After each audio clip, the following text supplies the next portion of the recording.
manage it, and there's nothing to measure. We commit to doing things to make you feel better about being black at Harvard Business School. That's meaningless. We commit to doing things to increase the number of black and students and faculty. Yeah, but what are the numbers? You commit to increase the numbers by what percent? And you don't have any percent. We commit to do that. That's it. They've said nothing. And so if you want something to happen, you're going to be a manager, put numbers on the paper that you can then monitor and say, you said you're going to do X and you didn't do anything. And Andreessen Horowitz fund is like 17, 18, 20 million dollars. It's in the VC world, it's spit on a windshield. Exactly. Now, we would love to have that, but there's a lot of pandering going on by folks who say, well, this Black Lives Matters thing is big right now, so we need to say the right thing. But when, we're having CEO after CEO, fortunately, being fired or resigning because their social media statements are very different than their PR statements. Or you have black people working for the company saying, this sounds really nice. Let me tell you what really goes on in that company. It's fucked up. It's anti-black. It's a racist place. Exactly. So screw all these PR things. True. And it's also a form of equality when you think of it, because that $20 million fund is gonna run out, and then they're like, oh, we didn't really do this for the fund, looking for companies that were really profitable. We just wanted to support the black community, so they still stay ahead because they're not continuing. There's no. So let's start off with this that we all, as black men, know. If somebody comes up to you who you do not know, but they look like a nice person, and they say, hey, brother, I got this great idea. All I need is $10,000. And you don't know who they are. All they need is $1,000. All they need is $100. Or quite frankly, all they need is $10. What are the chances we're going to give some guy just walks up to us and asks us for $10 money? Brother Rosa? No. Ain't gonna happen. And so what I try when I talk to black students and talk about institutional racism and the old boy network and all this other stuff, I said, let me tell you something. You and I are exactly the same when we take race out of the picture. And the example I give them is they're driving up a highway, going to Dallas or going to Philly or going to Joburg, and they're hungry. Do you have McDonald's in South Africa? Yes, we've got a lot, but I don't eat McDonald's. Oh, that's okay. But you're driving up and you're a normal black person and you want a hamburger. You got two choices. You got McDonald's, where you may not like it or not, at least you know what you're going to get. And you've never heard of me, but I'm a black person and I make hamburgers. Yeah. And you and your kids are in the car and you want your kids to go nuts. Where do you go? McDonald's. No. And it's not because you don't like black people, you're black. It's about minimizing risk. You don't want your kids to go ape on you. It gets more basic. Edgar and his family have a company that's done reasonably well. And they have a CFO for that company who's like a member of the family. And she also manages their wealth because they've done enough. So they've taken some of their profits and invested it. Now they have, the Izari Family Foundation or Izari Family Private Office. Amen. That's Amen. Right. Tomorrow, as she's getting up, she feels her head, she has a stroke and she dies. She is the CFO of your company and running your family office. You got to replace her. And you end up having 3 finalists with exactly the same qualifications. One comes from the unemployment office or workforce office. Another one comes through, say, Indeed.com or LinkedIn. And the third one comes through family contacts and is the daughter of one of your best friends. And you've known her for a long time. And you know that if she fucks up, before you can get to her, her father is going to be Darth Vader on her. All three of them are equally qualified, have the same qualification, have the same experience. They can all do the work. And they're going to control the finances of your family company and your personal wealth. Who do you hire? Absolutely, the person you know. Yeah, The it's gonna daughter. be And the daughter, yeah. conversation. So I think what we have to do is be honest. When we have a choice, we do what? We minimize risk, and the easiest way to minimize risk is that we go with what seems safest. And what seems safest? It's what you know. Yeah, what you know. And so if you start off with that, instead of saying, well, you're a racist motherfucker, you're saying, you know, we're dealing with human behavior. Investors minimize risk. And the easiest way to minimize risk, you know, again, the Bloomberg article, again, the timing could not be better. He said, one of the brothers was saying, or sisters was saying, about how many times they had been in meetings where the VC said, who do you know that I know? Translation, who in your network of people, who's out there who can give you a reference that I know and I trust? Because that's how the game works. Your typical large VC firm has a bunch of partners, anywhere from 2 or 3 to maybe 10 if they're really massive. And they look at 1,000 to 1,500 deals a year. They say no to 90% of them within 2 to 3 weeks. They say no to 90% of the rest of them within 2 or 3 months. And they invest in 1 to 2%, typically 1%.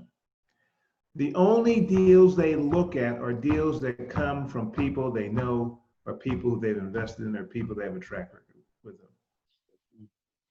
If you send in your business plan to their email address, they're not going to look at it. It doesn't work that way. How much junk mail do you get, Zosa? Yeah, true. Do you look at it? No. My brother, I am the son of Colonel Abuja from Nigeria, and I know you're a strong Black South African, and I want to help your people. It's like, yeah, next. You put it in this spam filter, and you want to, and it's clear. If somebody else sends it from that same address, it just bounces. You don't even look at it. Mm. If you start off saying, we understand how people are, and we're creating something that works based on that reality, then that's like Mike Tyson coming out of the ring saying, I'm going to rip your head off. Because it's not the standard, you know, we're Black people and the system doesn't, you know, discriminates against us, but we got an approach that's different. So no, we're going to deal with the reality that people invest in folks they feel comfortable with, where they have knowledge. And that's why AHGO is a great improvement over the status quo. That's the reason why we haven't been like focused only on Black-owned businesses and Black-owned investors, because we want everyone to get involved. Of course, we have our like, we have companies we purposely want to invest in, but we don't want to make it about, we don't want the white investors to say, I don't want to be a part of that, because it's a minority base. No. They don't apologize. But they don't tell you. That's the reason why. They don't apologize for investing in their own companies. Why are we apologizing for trying to get people to invest in our companies? I've worked in Japan. They don't apologize for investing in Japanese companies. I've worked in Korea. They don't apologize for investing in Korean companies, China, Malaysia. We don't need to apologize. Why are we Black people always apologizing? Here's the deal. We're working to identify some of the most amazing Black and African entrepreneurs on this planet who have a great track record, who are qualified to do some incredible things.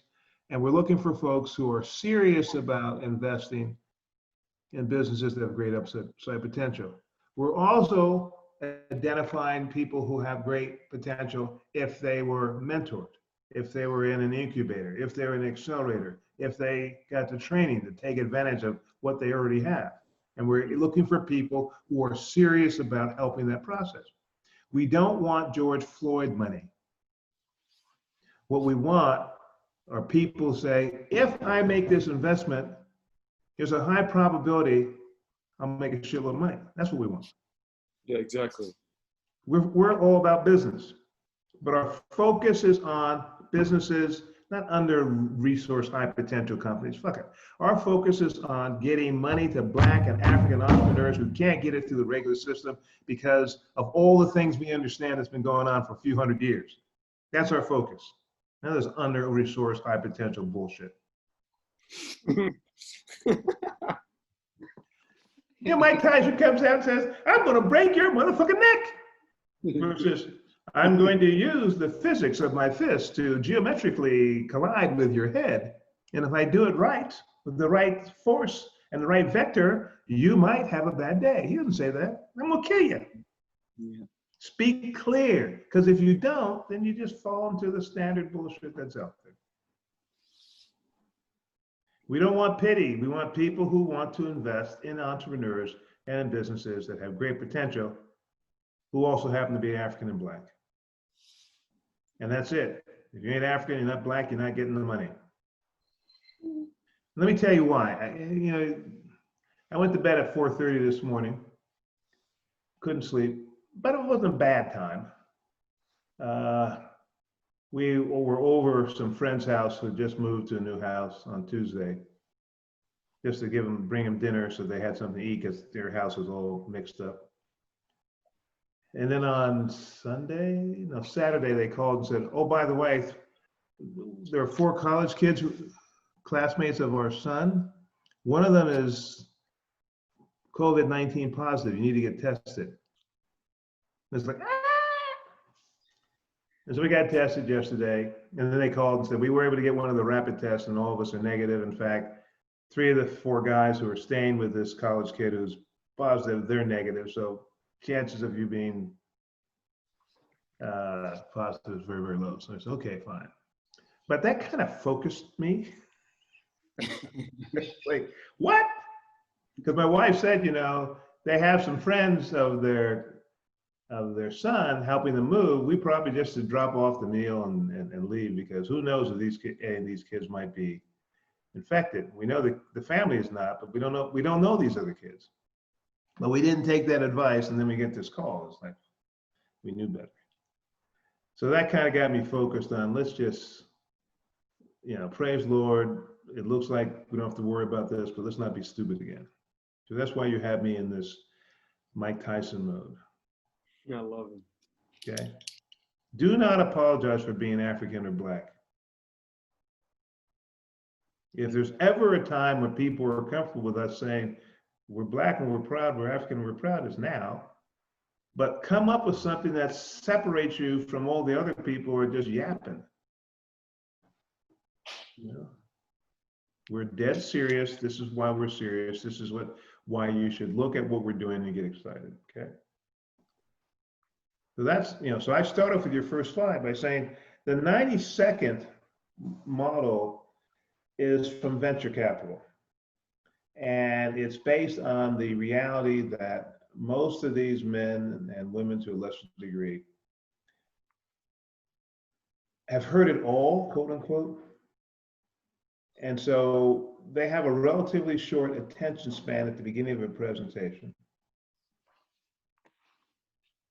until you've grabbed them and grabbed their attention. And then they have what's called a 90-second egg timer.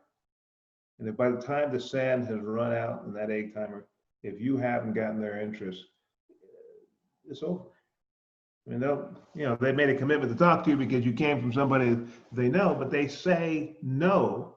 All their deals come from somebody that made the money, somebody who's a partner of another firm, somebody they've worked with, somebody that's part of their network. All the deals they look at come from people like that. And those people say, Zosa and Edgar, I'm Doggot, haven't talked to you. I got this brother who has a great project. I want you to look at it. It's okay.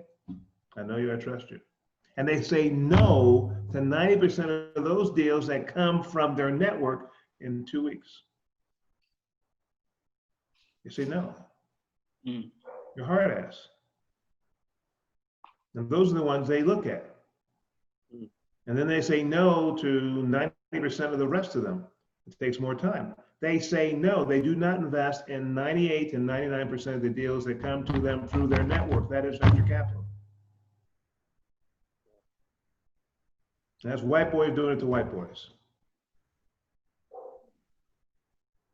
Can't get in the door unless you come from the network, and 99% of you are going to be told, go do something else. We're not giving you any money.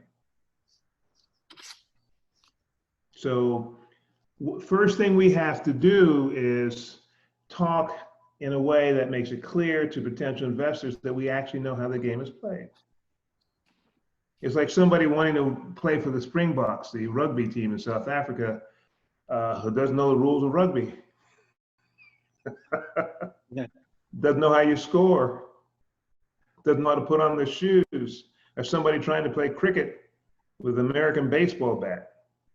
I mean, you got to start off, you got to walk into the room and command respect, because it is clear you know what you're doing and you know how the rules of the game are played. And that this is how the game is played, and we'll either play it that way or we're going to change it to make it different, but we know how the game is played. And we come in. So our story, I'm looking at your first slide. You wanted me today, you got me today. I'm looking at your first slide. You say our story. I don't hear anything about you old Negroes. I'm going to read it to you. I'm going to tell you, I want you to tell me if this sounds like Mike Tyson or Muhammad Ali. Under-resourced, high-potential companies, entrepreneurs are often pitied and overlooked within the traditional investment landscape. We have discovered that many of these companies are striving for longevity and profitability despite the lack of resources. The AHGO solution is a compilation of personal and cooperative solutions for entrepreneurs to support the growth of companies. We have identified an opportunity in increasing a purpose-driven global community that supports in boosting local economies and promotes social impact of investments. What does that sound like when I read it? Bunch of bullshit. Yeah, non-profit. No, not profit. You're listening to this saying, what the fuck are they saying? You know, and it's over. It's over. That first slide kills it. I don't know what else you have. I don't care. If this is your, I'm coming out to rip your head off, is your best punch, I don't care. It's over. Think about it. You, brothers, are in the ring with Mike Tyson. How many rounds do you want to go? 15? 12? Of course. You want to knock him out, because you know if you don't, he's going to destroy you. In fact, actually, you don't want to even be in the ring. But if you're in the ring with him, you want to figure out how to knock him out. And hopefully you have a gun, you just shoot the nigga, okay? Yeah. So what I want you to do is go back to the drawing board. You're going to be presenting to whom? People who have money, right? You're not going to the township and say, I know you don't have any money, but I want you to invest in my fund. You're going to be presenting to people who have money, people who have been successful in business. People who all the time get homeless people or spammers asking them, say, you know, I got the next best thing. And so they are by definition suspicious. Not because they're racist, just because they get all these people doing stuff. And the first question is going to be, which is not in our story, is, if your shit's so good, why haven't you and your family raised enough money to do it on your own? Why haven't you friends and family then? Why haven't you used your credit cards to do it? And I'll say that because there's something in the US called Inc. magazine, INC period magazine. And it gives advice to small to medium-sized, privately owned companies that are not public. And every year they have an Inc. 500, I think it's now Inc. 800. But about 15 years ago, one of my colleagues did some research and the Inc. 500 or Inc. 800 are the 500 to 800 fastest growing private companies in the United States. And to get on the list, you have to send audited financials to them. And they go through the financials, and then based on your revenue and your profitability and your growth, they rank you. 80% of the companies in the Inc. 500, when he did the analysis about 15 years ago, 80% of those companies were started with less than $10,000 in cash. And these are companies that are growing at 2 or 3 or 400% a year. They start with less than $10,000 in cash, and they reinvested their cash flow and their profits into growing the business. And so that's the other problem. 99% of the companies that are presented to VCs do not get funded by VCs. Their entrepreneurs, their owners don't go into the corner and shoot themselves. They start it anyway. Overwhelming majority of companies around the world are started by people taking out their wallet, going to their savings, and saying, and talking to their friends and saying, how much money can we raise without going to strangers? That's how the game is played. And I asked you about credit cards because, at least in the United States, a lot of people have credit cards that will have credit limits of 10, 15, 20, sometimes 50 or 100,000. And you can get an advance on your credit limit in cash. And a lot of times you pay a fee, 2 or 3%, to take it out, and then you have to pay it back, obviously. But sometimes they have promotions saying that there is no fee and you don't have to pay interest for a year or two. Or it's just, there is a fee, but it's a small fee, say it's 1%. If you pay it back before the bill is due, there's no interest. And so there's something called the statement date. It's on your credit card statement. It says, let's say the day is the 23rd of June, right? 22nd. 22nd. Today is 22nd of June. It says you get your credit card statement and it says your statement date was the 21st of June.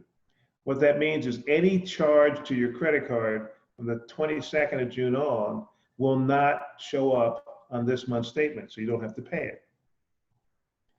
It'll show up on next month's statement on the 21st of July, and then you'll have 20 or 25 days to pay that back. So if I say I've had credit card with a credit limit of $100,000. So if I go out and take $100,000 off my credit card on June 22nd, I'll pay a 1% fee for that, let's say, or a 3% fee, which is still relatively low.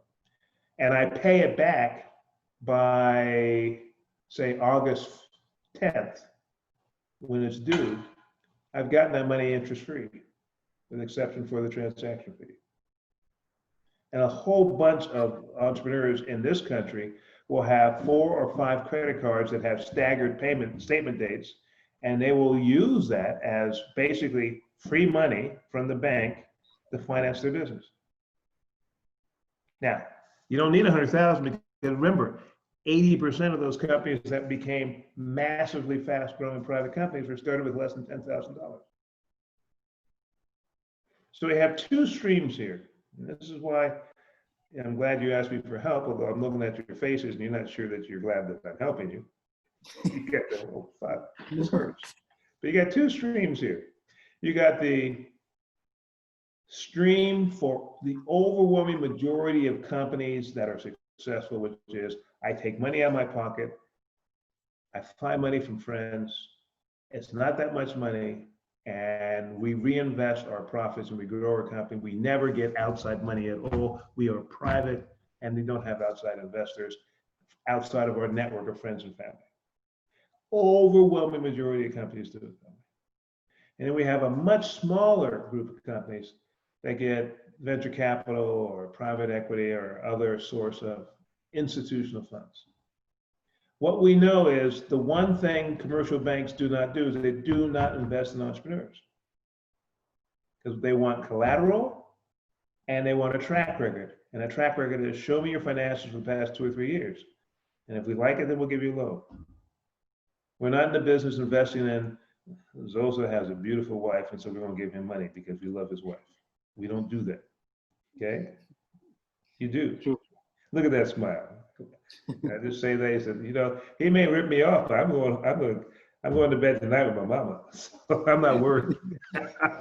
All right. So that's what I want you guys to do. This, what you want to do is important, but if this is your first slide, it's your last slide. I don't need to see anything else. This slide does not work. Now, when you present, there are 2 things that are going on. They're listening to you and reading your body language, and they're reading the slide. And both of them must say the same message. You all are much better looking than your slide. Sure. That is the weakest, lamest, are you fucking kidding me? Disaster first slide I've seen in a long time. And I love you, brothers.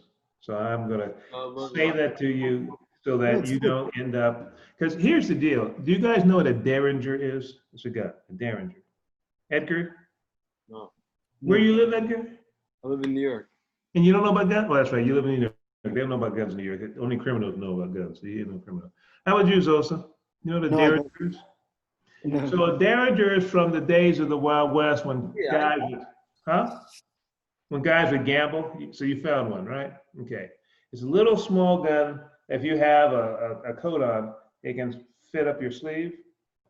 Mhm. And if there's a reason for you to decide you need to try to kill somebody, you go like this, it comes down your sleeve into your hand, you pull the trigger and shoot. It's accurate up to 5 feet. The standard Derringer has 1 bullet.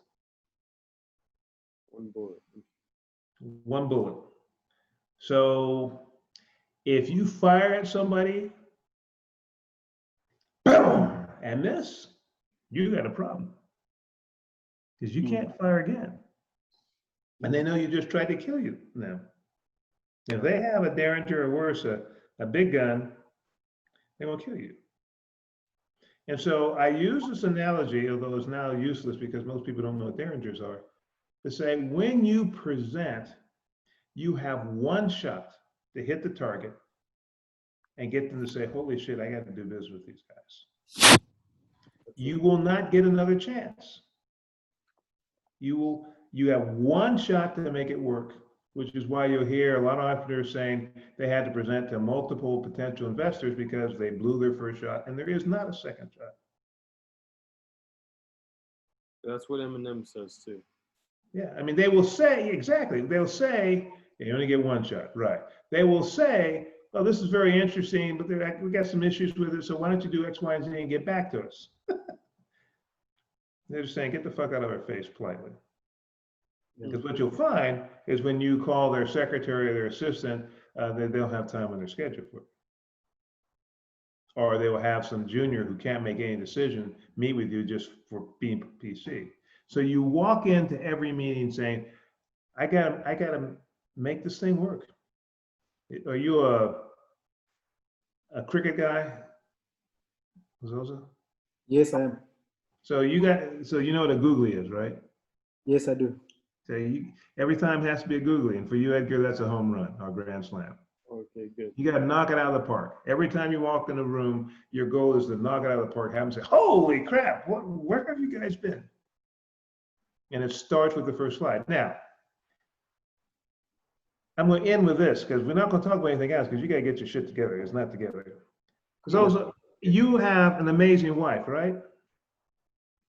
Yes, I do. Did you get her by saying, dear, I want you to know that I'm a great connoisseur of beautiful women. And I have never been with anybody as beautiful as you. In fact, I think it would be really so cool if somebody as beautiful as you would give me a chance. Would you give me a chance, baby? Did you start off like that? I know how you started off. You said, baby, there's not much out there that's good, but I am. If you have any sense, come on with me. Because I'm good. As a friend of mine from DC said, there's something we call chicken and gravy and giblets are pieces of liver and other pieces of meat. There's a lot of gravy out there. There's not much meat out there. So you think about how you courted your wife. You think, both of you brothers, think about what you did where the stakes were very high and you were successful. And you show that in your slides and in your presentation. I am going to be ruthless with you because I want you to be successful. You know that, Zosa. This is, mind you. Nah, I know. I'm gonna push you hard because when you're ready to go, I'm not, I'll be as an advisor or as a mentor or something, but you'll be making the presentation because you're a young man. And people listening to you have to say, These brothers know what they're talking about. They know the way the game is played. This is amazing. Okay? So, Yeah. also, like right now, we've been talking to the school in Germany. So how do we position it, right? Well, Zoe said, Talking to them about doing what? well, they have companies that they want to like eventually bring into our pipeline. So we just like we're gonna start coaching them and stuff. Wait. So act like I'm Mike Tyson. I'm going to break your neck unless you convince me that I understand what you're talking about in the next 15 words. All right. So we're gonna work with companies, help them grow. And Okay. So why are we in Germany? I know there's some black people in Germany, but why are we in Germany? yeah, well, it's through Zalisa's relationships. They So connect. that doesn't answer my question. So why are we in Germany? Why is the first thing you bring to us in the day of George Floyd and ANC is a company in Germany? Why No, is that number one on the list? So it's not number one. It's in the It's the long first term. thing you mentioned. yeah, that's true. We didn't. I didn't Excuse me? context. Yeah, I didn't think. Let me go back to your wife. Here's a way to guarantee you will never get anybody who said, baby, you look really good, but I got to make sure you don't have a sister that's better looking than you. Prof, maybe if I can jump in, this is, and I'm going to aim to be a Mike Tyson. So again, with these great businesses that we have here in Africa, but that's owned by many black young African Americans and black people, there's no, so to say, kind of stock market or what do you call it, like a Wall Street for these businesses. And that's something that Edgar and I have been pondering on and thinking about, how do we, once we've created this model of ours, get these businesses to become or join that kind of a platform where we own it. That's not true. That's not true. There's NASDAQ in the United States. No, he There's a doesn't. Joburg Stock Exchange in Africa. Yeah, but that's for big companies, Prof. I'm saying for these companies specifically that we're working with. Okay, so what you want to do is do Those are the ones that are companies already scaled. That are on so the J. you want to create a mini stock exchange for these companies? Like a trading platform. A trading platform. So what are the regulations in every country regarding setting up a trading platform? We're looking to do it in blockchain, so we don't have to. Yes, you do have to. What are the regulations? Because there's something, Edgar, you know about blue sky laws, right? Skywalls? Blue sky laws and accredited investors. Do you know about that? No. Okay, so you guys are going to get arrested. Okay. You haven't No, done your in the United States, every state has what are called blue, as in the color, sky laws for people who want to raise money for companies. And it has requirements. And at the federal level, there's something called the accredited investor requirement. And an accredited investor is somebody who has at least $1 million in assets that are not tied up to their house, or have made at least 200,000 US a year for the past 3 years. And if you're going to raise money from external investors who are not part of your family or your family group, by going out and said, I got this proposal for a company or prospectus for a company, there's only certain number of them that you can go to, or you violate the blue sky law, and typically it's 40 or 50. And they must be accredited investors. They must have enough cash so that they're viewed to be sophisticated enough to know that they could lose their money. So you can create it in blockchain, but if you don't meet the requirements of blue sky laws or accredited investors, you will find people either from the state or from the federal government coming to take you away, where Mike Tyson will be doing bad things to you in prison. So it's So sort what of, you have, so you can't get away, you can't get around that. If you're going to create a trading platform, what you start off with is what does the law in each country allow? And you can do blockchain, so it's in the cloud, but your butts aren't in the cloud. And what we know for every trading platform is some people are going to make money, some people are going to lose money, because you can't sell a stock unless somebody wants to buy a stock. And some people get very upset because they missed out, they lost money. And when they lose money, they're going to complain. And if you're doing everything according to the rules and regulations of the law, it's like, hey, you know, buyer beware. These guys were straight with you. You screwed up, we can't help you. But if you're trying to get around the system by doing something in the cloud with blockchain and not complying with anybody's laws, I'll give you an example. One of my former students, white guy, blonde hair, blue-eyed, and I'm amazed he's not in prison yet because he's always looking for the next thing. He, when age was a big thing, was able to find Chinese companies that would send him bulk AIDS home tests. They were reasonably accurate.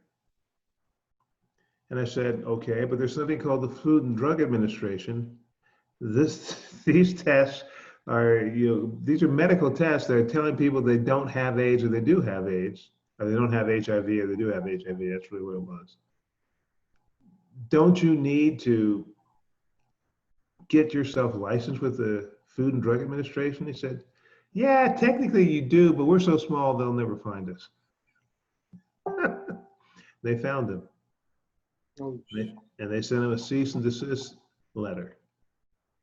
Would made it very clear that if he didn't immediately stop selling these tests, the next time you'd hear from them is when they're armed with badge, enforcement officers are going to show up at his home to take him away. And he had a business that was generating $60,000 a month, and that disappeared overnight. man. Because he was not, I'm not gonna play by the rules. Now you're talking about finance, investing in companies, helping entrepreneurs do stuff. So you better damn well know what the rules are. That's like our phase 3 or 4 right now, but we definitely need to learn. We're with you completely. What's your phase 1? Phase 1 is for us to build out this community where we have investors who can actually build relationship with these businesses so they can see that they're. Why should they work with you? 15 words or less. Why you, Edgar? Because we know the market in Africa better than anyone else. We've actually come from. How many countries have you been to in Africa, Edgar? Huh? How many countries have you been to in Africa, Edgar? No, at least it has that part. I'm gonna hit. How many countries have you been to in Africa, Edgar? I've been to South Africa. 1. Yeah. How many countries have you been in Africa, Zosa? 4. 4. How many countries are there in Africa? 53. 54. 54. 54. So you guys have been to a total of what? That's 6 or 7% of the countries in Africa. But we know Africa better than anybody else.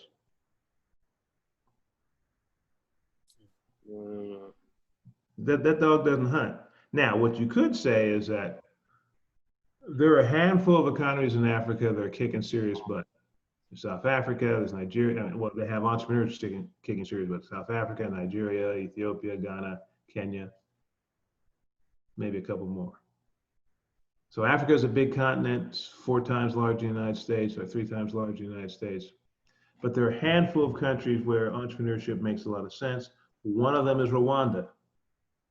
And so what we have are a network of people in these countries, Ethiopia, Rwanda, Kenya, Ghana, South Africa, and say Nigeria, the 6 countries, who can identify up and coming companies that are doing serious things. Now, let me give you a few examples of some of the companies we've found and who the people who found it for us.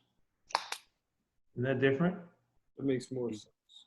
That makes a lot more sense. Right? You got, whether you look at it, you're not going to go to war with Mike Tyson, so that's not a good example. But you want, Edgar, are you married? No.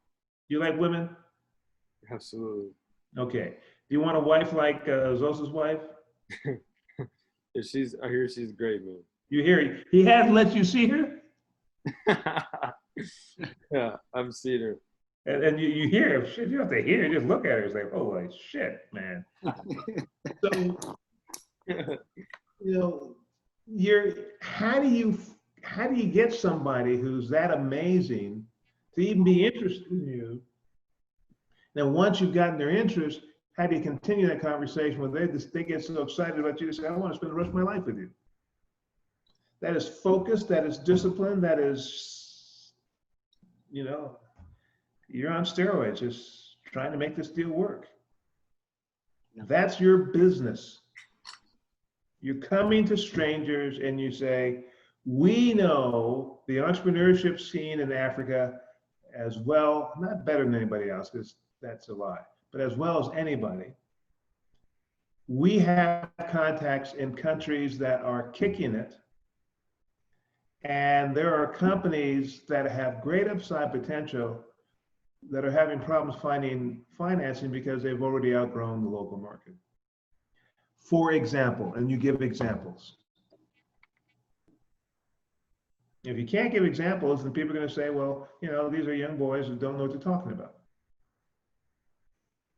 So you say, one of the companies we like is like M-Pesa in Kenya.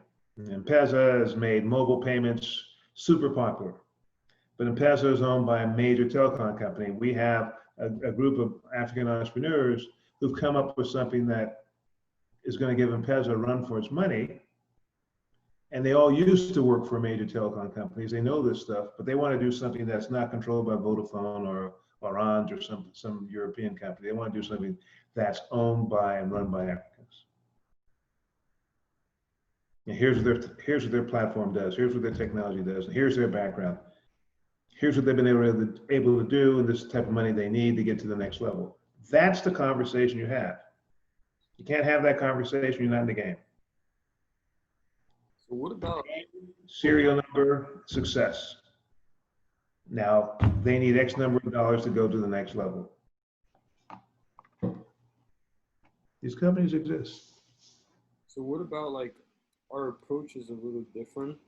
But we have like a layer investment approach because we thought like, you know, Robinhood. Have you ever heard of the Yeah, Robinhood, and a young man who got crosswise with Robinhood, 20-year-old kid in Nebraska, woke up one morning, saw that he was negative $750,000, freaked out, wrote a suicide note to his parents, walked outside, stood on the train tracks, and let a train run over him. So I know Robinhood. Yeah, there you go. And the sad thing about it is that if he'd known what he was doing, he'd realize that this was just a temporary position. Then when all of his positions cleared, he probably was only going to be down a few tens of thousands of dollars temporarily, not $750,000. But he freaked out and killed himself. And Robinhood has made changes since his unfortunate suicide to make sure that doesn't happen again, but he's still dead. Because you get one shot, as Eminem would say. You stand in front of the train, when it hits you, you're dead. Yeah. You can't say, oops, that was a mistake. No, you're dead. So I'm looking at this. Okay, so providing individuals the opportunity to become investors in companies through a layered investment approach, which has 4 stages: startup, kits, entrepreneur business, AHGO, business program, training costs, fund management fee, operating costs. Okay. If I want to be an investor, I want to start at level 4. Show me companies that need money that are ready to be invested in. If I want to do 1, which are startup kits, or 2, a training program, then that's a different deal. I want to support an educational institution or a consulting firm. But if I want to invest in companies, find a company that has great upside potential, that has stuff I can look at when I hit it on the, kick it, it's real. Where if I get really excited, I get on an airplane and fly to Addis, or fly to Kampala, or fly to Accra, or fly to Joburg, and get in the same room with the entrepreneurs. Okay. Otherwise, you are a Save the Children model. Remember Save the Children or Catholic Relief Services? Mm-hmm. I got this brother named Edgar Izari. His mama left him. His father, he doesn't even know who his father is. He's been living on the streets. And if you give us $5 a month, we'll make sure Edgar can get off the streets and be in an orphanage. And we even have Edgar send you a picture once a quarter talking about how he's doing. That's what you're talking about. Just, you know, and people have seen this shit. The minute you say investment, there's no layer. It's I either invest or I don't in a company that's ready or it's not. Now, if you want to do something else, which I have no problem, you want to be an accelerator, you want to be a training program, that's fine. But those are two separate things. So, Okay? I mean, I guess that's a valid point, but I'm curious to know, like, what we're trying to do, what we've been working on is how do we create opportunities for millennials and Gen Zs who actually want to learn how to invest in startups but don't have 20, 50, 100,000 K to just get in the game and learn like the ins and outs, gain experience, start gaining credibility and saying, hey, you can do that, but is that the real need? Is the need for you to educate folks who have a little cash they want to invest, or is the need for you to find Black and African companies that need cash and get them the cash they need? Which is more important? Because you only can pick one. The cash. Okay, so that's a different deal. You're not in education about how you finance. You're not in the Robinhood platform business. You've decided you want to invest. You have enough, you know how much money you want to invest. It might be, you know, a few $100s or a few $1,000s. What you don't have is access to a group of companies to invest in. And we can bring that to you. You got to decide what you want to do. Either one is important, but they're two different things. So you like this. I like using personal examples because people can get it. I was once dating a sister who's she was a wonderful woman. Wonderful woman. I didn't marry her for other reasons. But we got to the point where I actually went to meet her parents. And this woman, African-American, had her undergraduate degree in applied physics and engineering from Harvard. Brilliant. And I met her at Harvard Business School. Brilliant, beautiful, brilliant sister. So I go to meet her parents in Detroit. And although she's brilliant, her mother was something else. And I was talking with the mother and father, and eventually she said, "Will you stop flirting with my mother?" I said, "I'm not flirting with your mother." She said, "Yes, you are." I said, "No, I'm not." I said, "This happens every time. I bring guys home and they fall in love with my mother." And so she said, "Why does that happen?" I said, "Well, you're amazing, but God damn, she's special." Which was not the right answer. That was not a good experience for me. But her mother was everything she was and more. And she could not compete with her mother. Was amazing. She could not compete with her mother. And her mother was not a young woman, but her mother she just had that special thing that her daughter didn't have. Okay? You have to decide what you're going to do and do one thing exceptionally well. Mike Tyson doesn't do judo or karate. He's a boxer. And when Conor McGregor went up against Floyd Mayweather and he had to use boxing instead of MMA, he got his butt kicked. You have to decide what you're going to do. You're going to educate millennials. You're going to get money for African companies, or you're going to help entrepreneurs figure out how to be more successful. All these are noble goals. You got to do one. Yeah. Can I ask you something else? You can always ask me. That's not a problem. No, like what we were been saying, and we've pitched in like some investors and whatnot, but we're saying like the model that we're serving doesn't serve the community the businesses we want to serve. The traditional investment landscape doesn't serve. Why? Why doesn't it serve? Because they want you to pitch in 90 seconds. Some of these people have great business ideas. Yep. If they can't, again, Edgar, how old are you? 27. Okay. When's the last time you were on a date? Last week. Okay.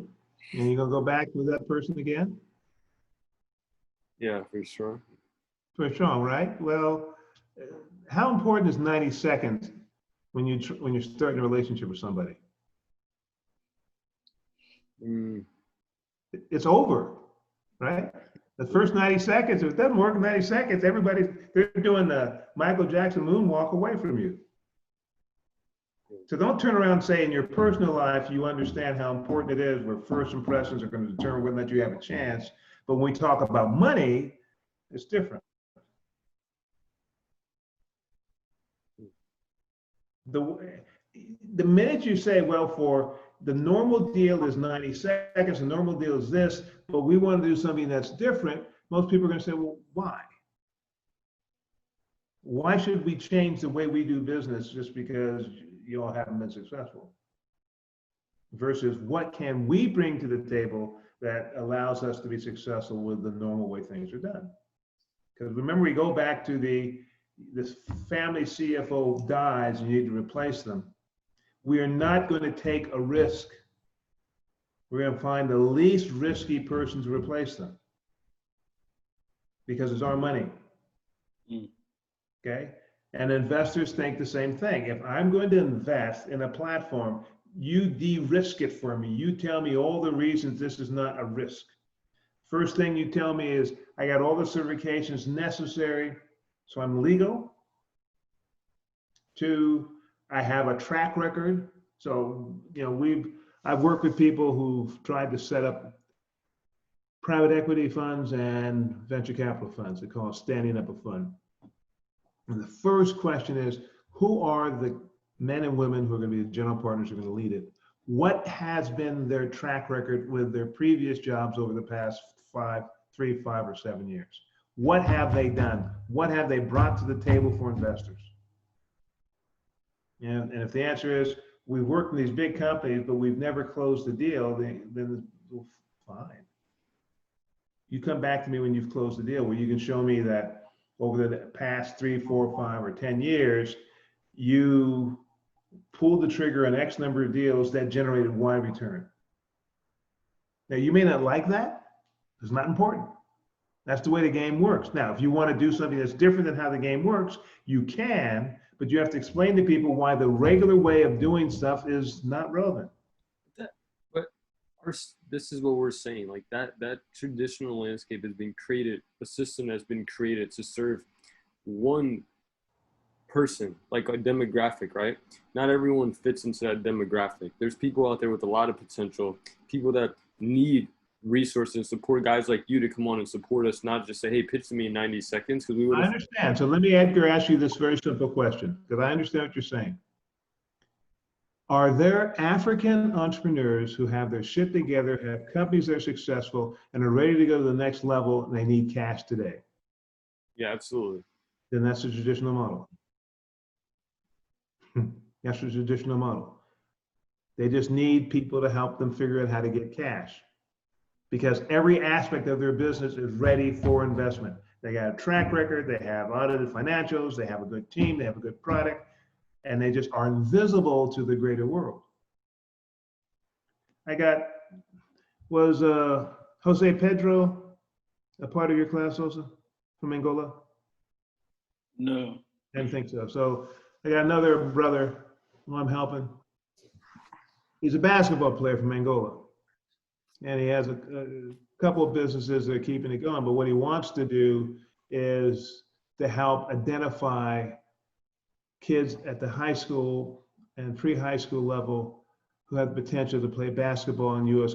colleges and then play professional.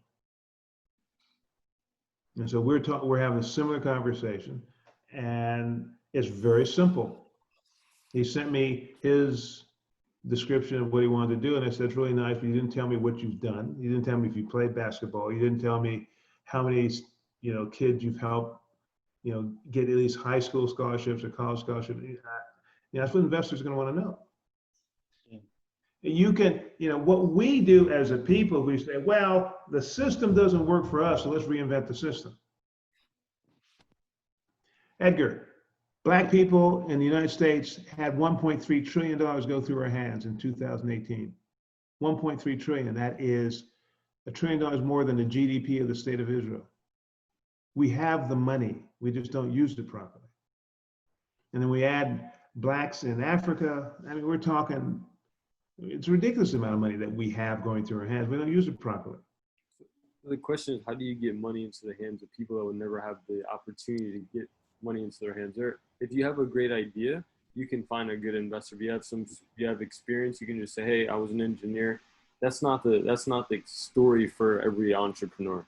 You know, like, well, but here's the question, and that's absolutely true. So here's the question: does every African and African American engineer and person with a great story get funded? no, absolutely not. So why don't we start with them? Those are the easiest sells. I'm an MIT grad. I work for Qualcomm. I've come up with some technology in the smartphone space that's kicking serious butt. Here's my prototype. Here's what people said about my prototype. It's working. They're excited. I have letters of intent. I have contracts. I just need money to scale. And because I'm having problems finding money. And you got, you can, so I'm going to tell you this. You can start on the, I don't know how the game is played side. I'm a bright person, I have great potential. And Edgar is also going to help me figure out how the game is played so I can eventually get to the point where I can have an intelligent conversation with people. That's the beginning. Or you can say, I know how the game is played, but I need to put together a team of people so I can take my idea and build it into a company. And I really need contacts. And I need mentors. So we can get from this idea to something that's actually up and going and running. I don't need that much money because it's a software thing. So money is not the issue. The issue is putting together a team. Or we've had a reasonable amount of success. We have real customers. We have cash flow. We have products. But to grow, we need serious investment. There's 3 different worlds. You got to decide which one you want to be in. All of them are important worlds. So it's like, which of those 3, Edgar, I'm going to be very blunt, which of those 3 is most interesting to you? I feel like the later one, everyone is doing that. Like everyone is serving that community because it's convenient. Do you really believe that every African and Black entrepreneur can get all the money they need? Oh no, absolutely not. So everyone's not doing that. If everyone has the experience, if everyone has the experience, has the idea and the skill, which you're still not getting funded. Platforms you can apply online today that you can go and get the money. But what we were saying was, what about the tattoo shop that actually can make a lot of money in the long run? What about that kind of business? What about not necessarily the idea itself, but what about? Those also knows you made the mistake of using the idea. And the last thing I think Black people need are more tattoo shops. Well, yes, you chose it, brother. Okay, so I'm giving you some experience about pitching. Yeah. You could have said, having babies with apes. I don't care. Of all the potential businesses, you chose a tattoo shop in Africa, and you got to live with that. Yeah. In the business of pitching ideas, of getting people to invest in you, you have to think about every word you use because people are going to say, whoa. Yeah, that makes sense. Really? Yeah, I agree. So, Prof, from our side, something that we are looking at doing is we're looking at the long game. And when you say these 3 different worlds, what we're doing is we're looking at the person that doesn't necessarily know how to play the game. We're educating them, empowering them so that they can have this idea and become investable. And just do that. You can't do all 3. Are you familiar with Y Combinator? Yeah. Okay. Does Y Combinator do all 3? No, they're working with early startup. Well, yeah, essentially early startups. And I gave you an assignment last time. There's this company in the Valley, and I sent you a case. What's the case that I sent you? We read them. Which one was Angels List. Give me a name. Angels List. Angels List, right? Edgar saying we read them is not good.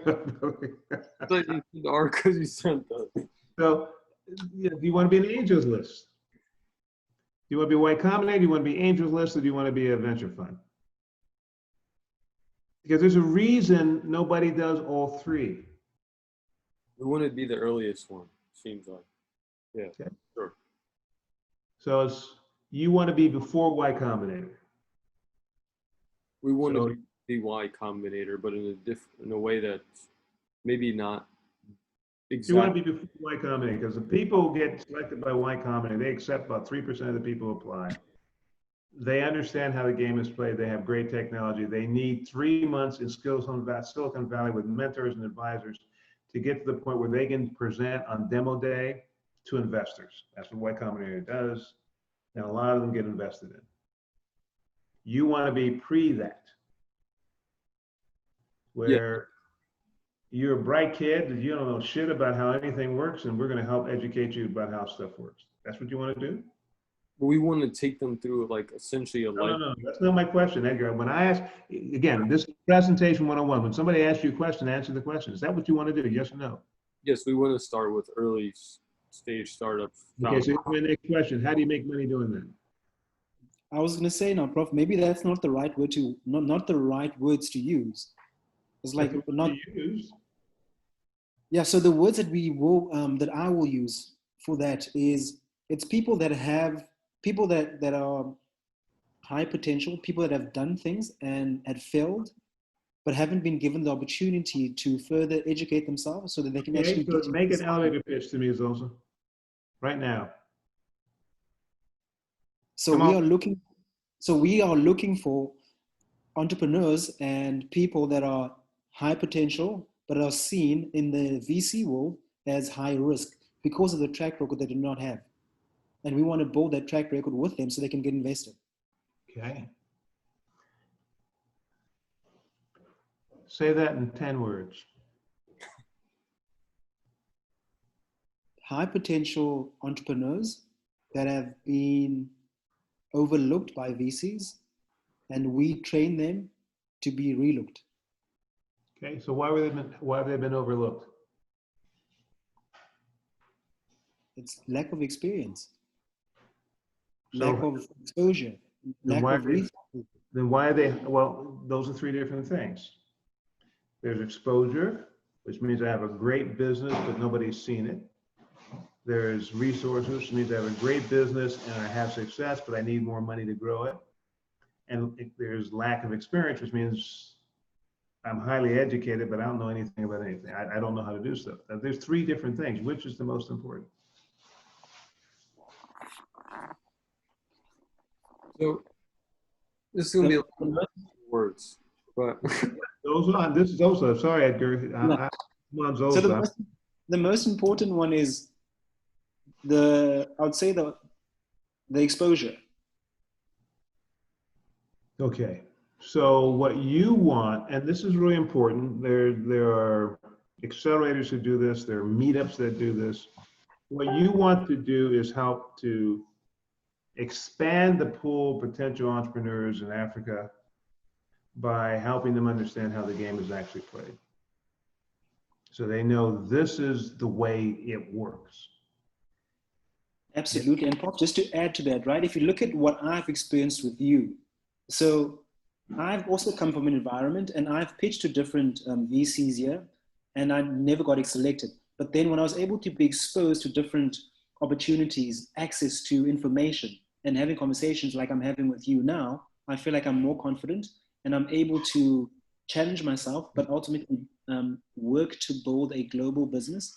But knowing that the struggles that I've faced, they were made, I wouldn't say made easier, but I was able to see from a broader perspective now that I was able to be exposed in the US. Well, and if that is the focus, that's a very important focus, but that's not an investment focus.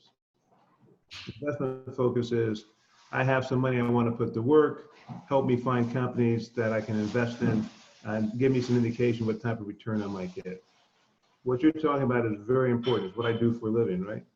We're going to help people figure out how to get from point A to point B, so eventually they can go out and seek investors. So therefore, that's a different deal. My concern on this slide that you have up is you're trying to do all four stages, and nobody does that well. They pick a stage. Think about Andreessen Horowitz. Their stage is investing in entrepreneurs. They don't have, I mean, they do little acceleration work, but the one thing they don't do is educate people who don't have a clue about how the game plays. Okay. So here's what I want you to do. We've been talking for an hour and a half. I want you, to pick one of these four that you want to really focus on. 2, I want you to do your homework and find out who's doing that already, not only in the US, but also in Europe and in Africa. And 3, I want you to come up the next time we talk with a 5-page deck which tells a very simple story. This is why it's important. This is who you are and why you can make a difference. This is what you want to do, and this is how much it's going to cost. Okay? Hold on for a second. There's a squirrel over there. See? That's where we need to put the thing. See over there? Right next to the up top? That's where we need. That's where we need to put the trap. Okay? Catching them. What? Are you catching them, Prof? Are they messing up your garden? You heard that. I thought I was muting you. I'm glad I said some nice things. Otherwise, you'd be jumping them. Oh, yeah. We're not catching it to eat it. We're catching it to get rid of it. We have a garden, and they've been messing with our garden. Anyway, that's what I want you to do. I want it to be simple and focused and brutal. No, I appreciate that. My thing is, and please chime in. I think it's like trying to explain the history of the Black community here in the United States in 10 words. How do you do that? Like, there's so much history and so much. When you ask us questions like, tell us in 10 words. How many words is she going to give you before she decides whether or not she wants to keep talking to you? Okay? I not like him when those 10 words when he starts to talk. And she's like, oh, I think I really like this guy. Yeah, but how many words do you have to use to get her to decide I want to get to know this guy? And it's not, war and peace. It's short, it's sweet, it's clear, it's focused. She's reading your body language, you're reading her body language, and it's the decision about whether or not you guys are going to spend more time starts to be made in that first 90 seconds. And if it looks promising, you'll get another 90 seconds. If it looks more promising, you might get 2 or 3 minutes. But by 5 or 10 minutes, we know enough. We've all met people who looked promising, and within a few minutes of talking, we've decided we do not ever want to have anything to do with them. Yeah. We know that. So we start off with, that is how we operate as humans on every level. What comes out of your mouth and what you show in the first 2 or 3 minutes will determine whether or not we want to spend any more time with you. And so you have to present everything you do with that as the model. That's why I use the 90-second egg timer. Yeah, I've been alive longer than both of you combined. But and I can, if I was to talk about what I've experienced in my almost 73 years, I think I could take about 2 or 3 years to summarize it. Ain't nobody gonna listen to me for 2 or 3 years. So it's just, if we are, so let me end with this, because this is really important for you to think about.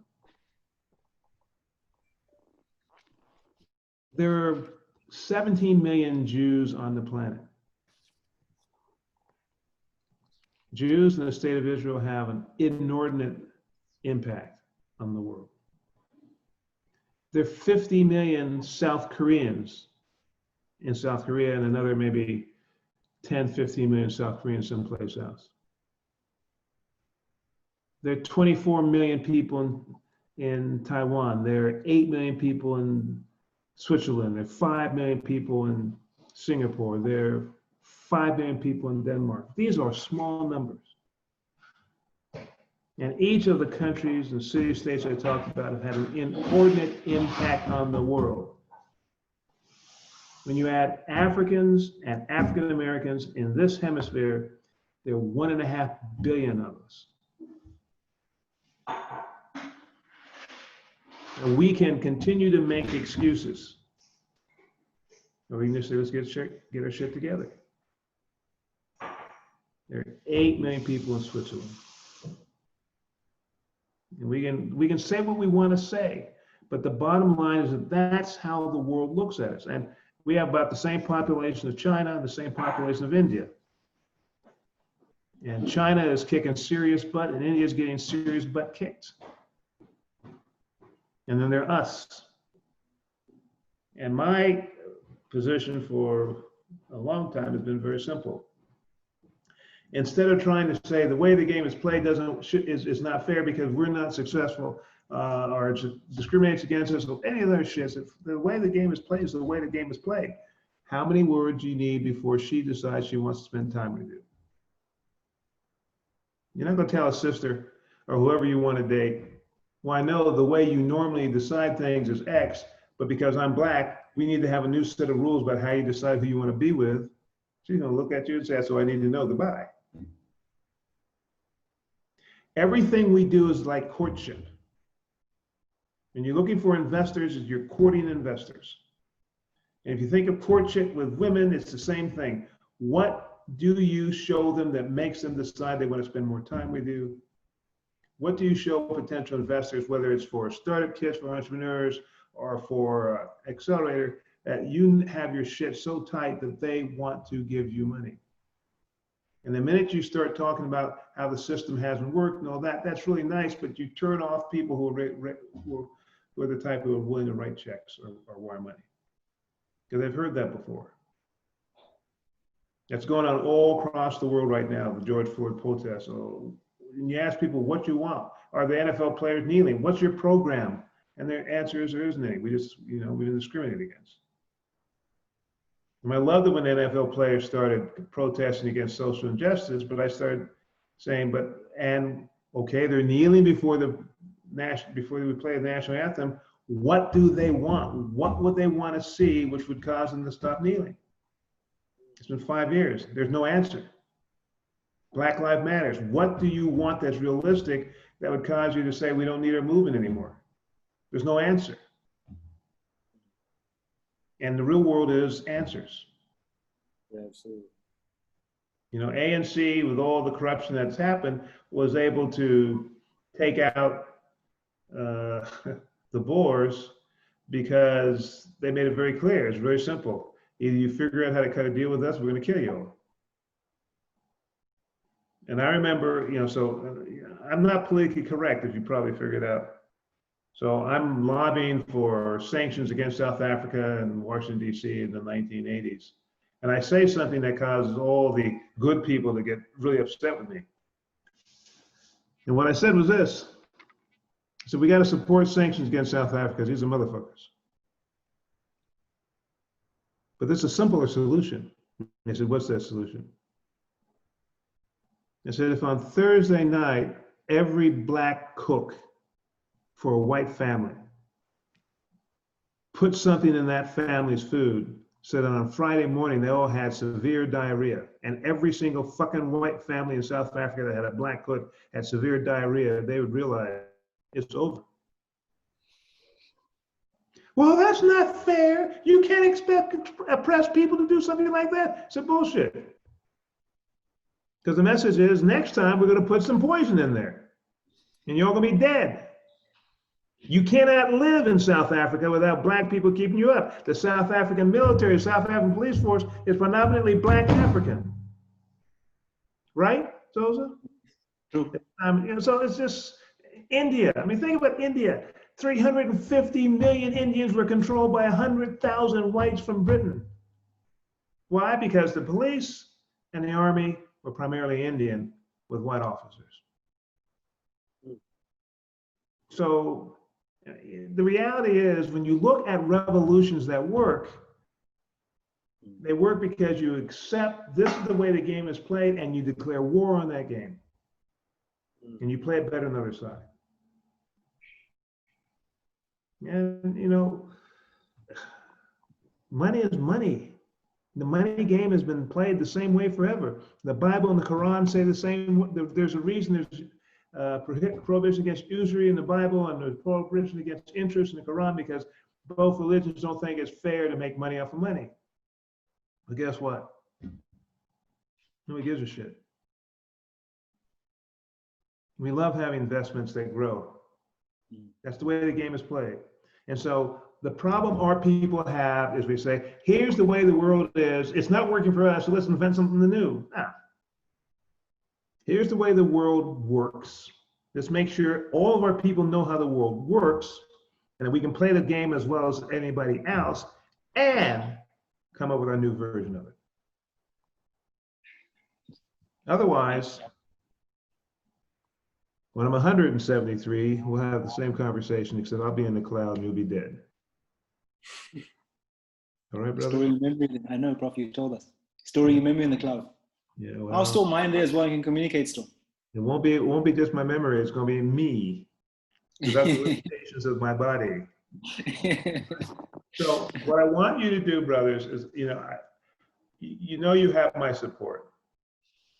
You need to go back to the drawing board and think about, how do I tell a story about one of these things that is the most important thing I think it needs to be done, that's based on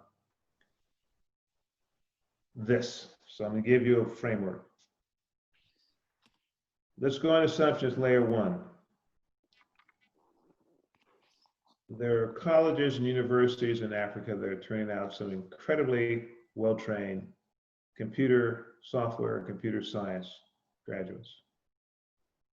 And they have great technical skills, but they know nothing about business. And some of them, for their projects to graduate, have created products or software or things that have great commercial potential, but they don't know anything about how to commercialize it. Our organization is going to help them understand what it takes to commercialize ideas, from idea to a product. How to describe it based on the problems it solves or the jobs it helps people get done. How to describe it in terms of the size of the potential market, and how to describe it in terms of how much money a company based on that technology could make if it was properly funded. That's simple. They don't know, they go through our program, they will know. Okay? What I want you to do is something that's that clean and simple. Okay? Okay. And do one of them. If you want to do layer 2 or layer 3 or layer 4, you can do that. But the higher up you get, the harder it is for you guys to get credibility, because you ain't done this shit. And at the end of the day, go back to that family CFO. Why does somebody give you money to do something you haven't done before? That's a high risk. So layer number 1, even if you haven't done it, you both have experience as business people.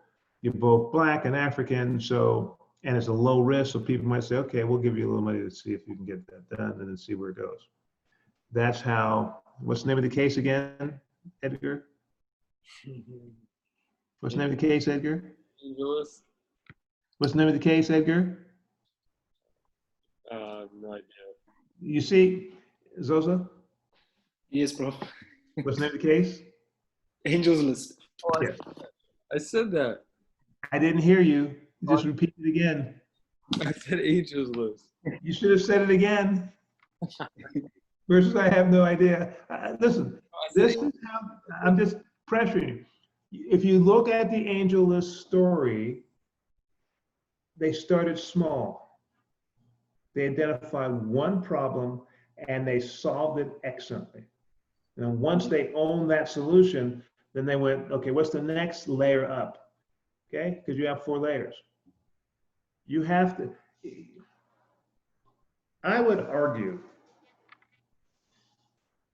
that the biggest weakness in Africa is the weakness that Angeles tried to solve in Silicon Valley.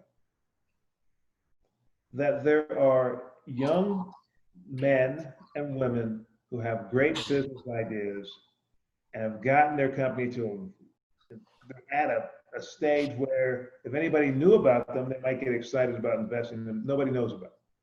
And there's no place I'm aware of that you can go to learn about African startups who are ready for investment. That's AngelList. And so, you know, if I were in your situation, which is a lot younger, I'd say that's what we're going to do. We're going to become the AngelList for Africa. We're going to become the hub. You come to our website and you're going to find one place where you can find companies from all over Africa that have their shit together. How important would that be? So, No, it's of absolute importance, Prof. And I realized also in the case, as they grew, they then started bringing on accountants and lawyers as well to support these businesses. yeah, as they grew. Yeah. But the first thing was, I mean, they had a friggin' newsletter saying, you know, we're going to introduce you to people about companies. It doesn't exist.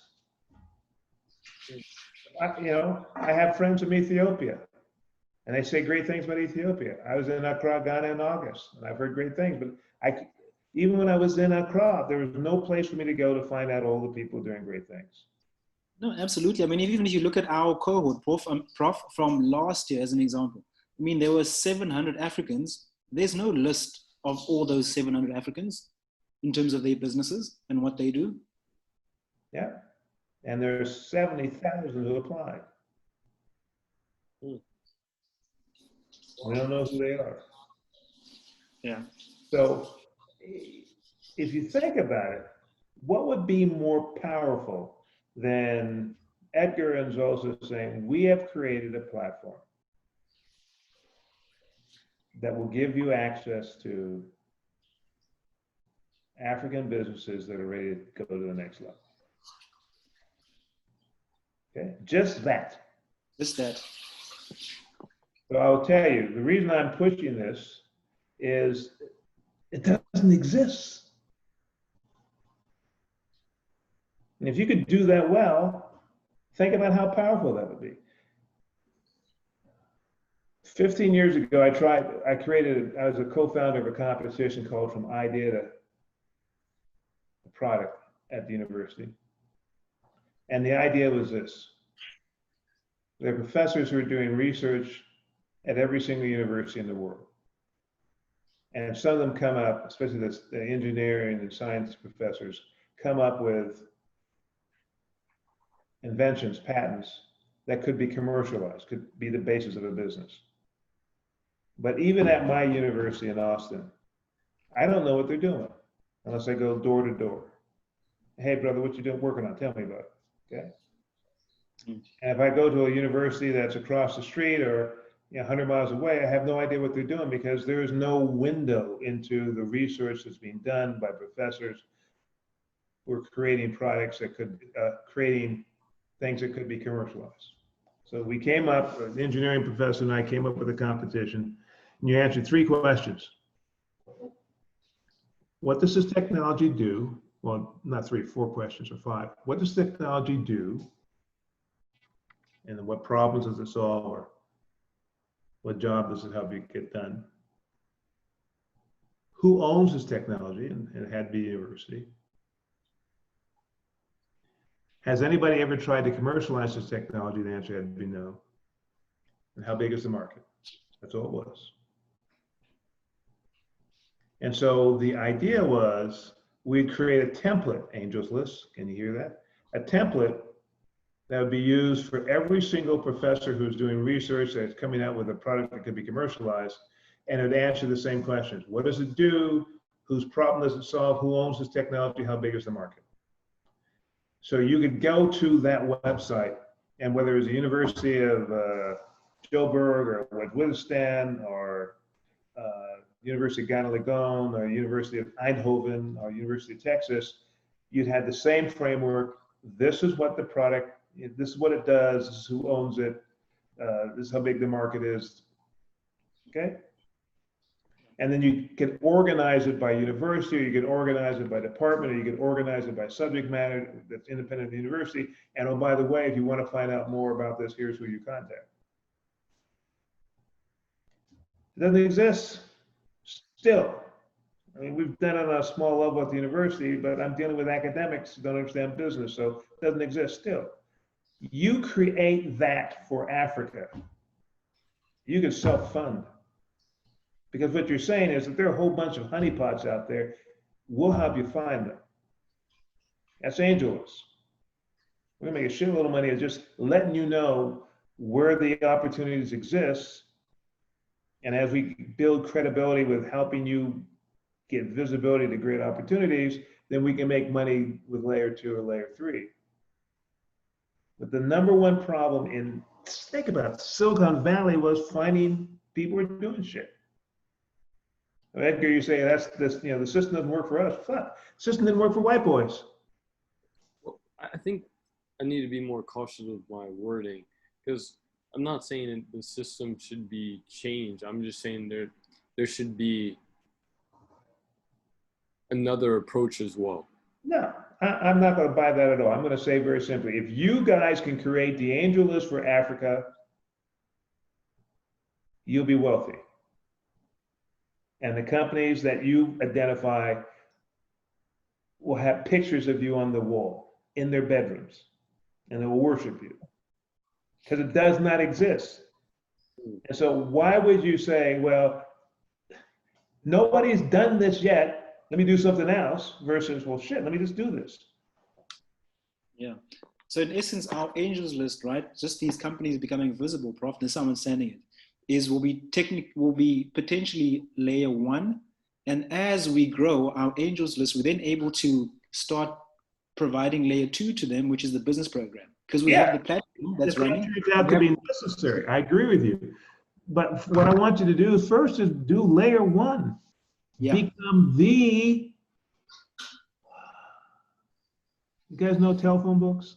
Become the Google for African entrepreneurs. The place, the platform. The place, the Facebook for African entrepreneurs, the place people go to find the most incredibly talented, undiscovered African entrepreneurs. If that's all you can do, you will have changed the world. And the problem I see with a lot of us is we want to do everything. Just do one thing well. Become the AngelList of Africa. You call it something else, of course, so they won't sue you, but become the AngelList of Africa and do that successfully. Become the place every African entrepreneur wants to come to because they know that you'll help them get visibility. Yeah. You can do that. Nobody's doing that. And that'd be an incredibly valuable service. And then you can, on the right hand or the left hand, you can do training for people who want to get to the point where they can be on your list. And on the other hand, you can help people who are on your list who say, I now want to get funding. You can help get funding. But the first thing is, can you tell me who are the 5 most amazing entrepreneurs in Joburg, Zosa? African entrepreneurs? No, you can't. Nobody can. Pretoria, Durban, Cape Town. That's your country. It doesn't exist for Black people. Let's make it happen. All right, brothers? Okay. Now your story becomes very, very clean and clear, and which is, at the end of the day, how you get people to fund. You come up with examples of African entrepreneurs who have amazing technology that have struggled to get to the next level because nobody knows who they are, they don't know about them, therefore it's hard for them to raise money. You say, we are going to create the equivalent of the Angels List for Africa because there are 54 countries there. And it is far more important and far more difficult to do that in Africa than it is in the United States, in Silicon Valley, which is where AngelList started. So we start off with 3 or 4 countries. And my recommendation would be 1 east, 1 north, 1 west, 1 south, 1 central, maybe. We go from there. So you think about that, you get back to me. What you're talking about with the proposal I've seen is too ambitious and too diffuse. There are too many different groups who might be interested in a piece of this or a piece of that, but there's no Mike Tyson, this is a serious problem that needs to be solved right now and we can do it. because that, this is something you can do. And, also you can say, I'm a member of the Mandela Yali Alumni Network. So just through that, I have contacts all over Africa, and we're picking X number of countries. And Edgar, you can bring your expertise to the table. This is doable. I want you to do something that's working, that people might want to invest in. Okay. Sure. All right, gentlemen, get your homework done. When you come back to me, it's Mike Tyson time. Mike Tyson time. This is what we're going to do. It's clean, it's clear, and it's the type of thing that would cause people to say, holy shit, how do I get involved? All right? Thank you. Got you. Got you. Thank you so much. Love you. Bye. Thanks.